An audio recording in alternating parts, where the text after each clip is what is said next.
बहू से नफरत। मम्मी मैं कह रही हूँ ना, मैं सिया से ही शादी करूँगी, अन्यथा मैं जिंदगी भर कुंवारा रह जाऊँगा और यह मेरी अंतिम निर्णय है। अब इस विषय पर मैं आपसे आगे बहस नहीं करूँगा।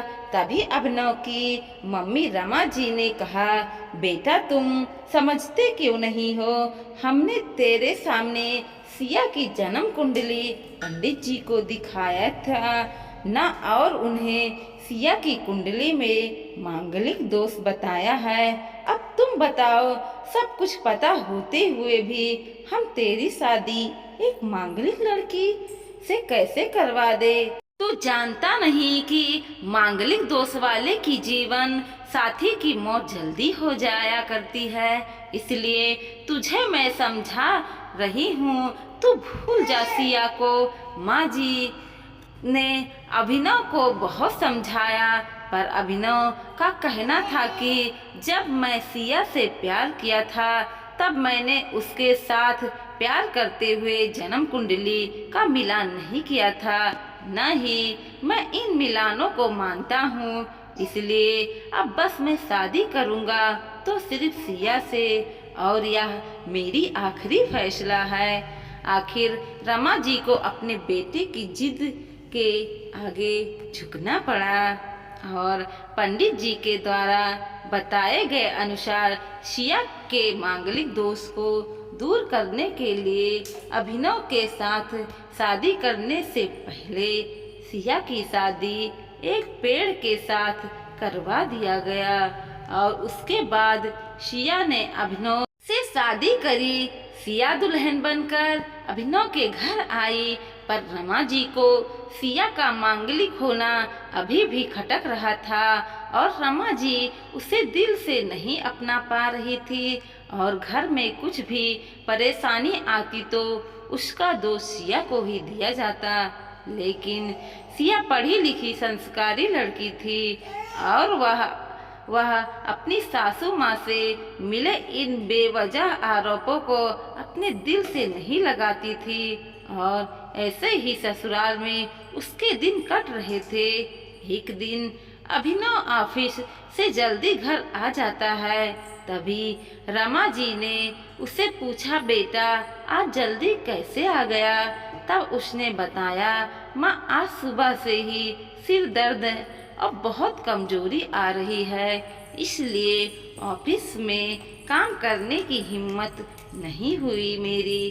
तभी रमा जी ने कहा, चल बेटा जल्दी कर, हमें डॉक्टर के पास चलना चाहिए।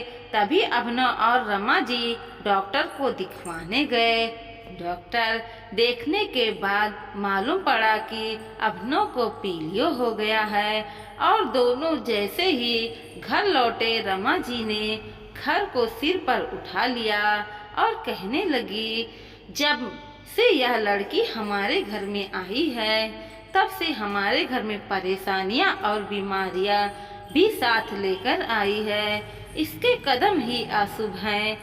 अब देखो इसका मांगलिक दोष हमारे बेटे पर भी असर करने लग गया है। कल को अगर मेरे बेटे को कुछ हो गया तो कौन जिम्मेदार होगा? तभी सिया ने कहा, मम्मी जी प्लीज और कितना नीचा दिखाएंगी मुझे? आज तक तो मैं चुप रही, क्योंकि पापा ने यही सिखाया था कि बड़ों के आगे ससुराल में जवाब मत देना, पर आज तो आपने हद ही कर दी। अगर मैं आज नहीं बोलती तो जिंदगी भर खुद को माफ नहीं कर पाऊंगी। मम्मी जी अगर आप पंडित जी पर भरोसा नहीं करती थी तो उसके कहने अनुसार आपने सारी मांगलिक दोष निवारण की विधि क्यों करवाई? क्यों पहले आपने मेरी पेड़ से शादी करवाई?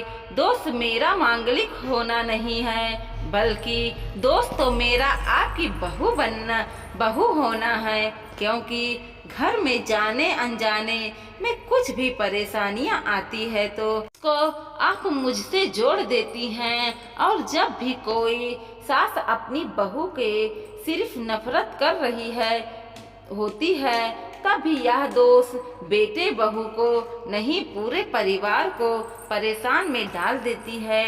और इस बहू दोष से मुक्त भी सिर्फ सास ही दिलवा सकती है। बहू को अपनी बहू मानने, उसे दिल से अपनाए, उसे भी सम्मान दे और यह महसूस कराए कि वह भी इस परिवार का सदस्य है। नहीं तो बहू दोष मांगलिक दोष से भी ज्यादा पीड़ादायक हो जाती है। सिया की कही बातें रमा जी के दिल को झकझोर कर रही थी और उन्हें मन में ही मन पछतावा भी हो रहा था। उस समय उन्हें सिया को कुछ भी नहीं कहना पड़ा। थोड़े दिन बाद अभिनव बिल्कुल ठीक हो गया और ऑफिस जाने लगा और 1 महीने बाद अभिनव की सैलरी भी बढ़ गई। तभी उसने घर आकर उसका श्रेय सिया को दिया तो रमा जी बोली, हाँ सही है बेटा, तू तो सारा श्रेय बहू को ही देगा। तेरी माँ का आशीर्वाद भी तो तेरे प्रगति के पीछे रहता है।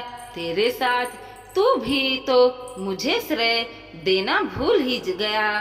तब अभिनव ने कहा, माँ इस बार श्रेया का मांगलिक दोष मुझ पर और न ही मेरे तकदीर पर नहीं लगा। और माँ, जब हम बुरी परेशानियों का श्रेय सिया को देते हैं तो अच्छे कामों का श्रेय भी तो सिया को ही देना चाहिए। तो इसलिए आज का सारा श्रेय सिया को जाता है। अभिनव ने हंसते हुए कहा।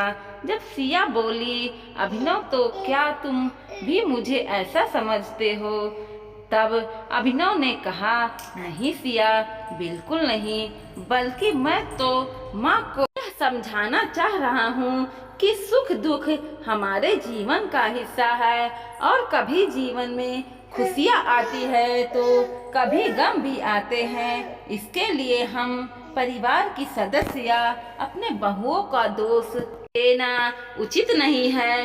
तभी रमा जी बोली, बेटा सही कह रहा है तू, और तेरी तरक्की ही बहुत है। मुझे इस झूठे दोषों से बाहर निकालने के लिए आज मैं यह कसम लेती हूँ कि आज के बाद सिया को किसी भी बात का दोष नहीं दूंगी। यह सुनकर सिया आज बहुत खुश थी, क्योंकि आज उसको उसकी सास ने मांगलिक दोष के साथ साथ बहु दोषों से भी मुक्त दे दी थी। दोस्तों, वीडियो पसंद आया हो तो लाइक कीजिए, शेयर कीजिए और सब्सक्राइब भी कीजिए और देखते रहिए कोमल मोटिवेशनल 2.0।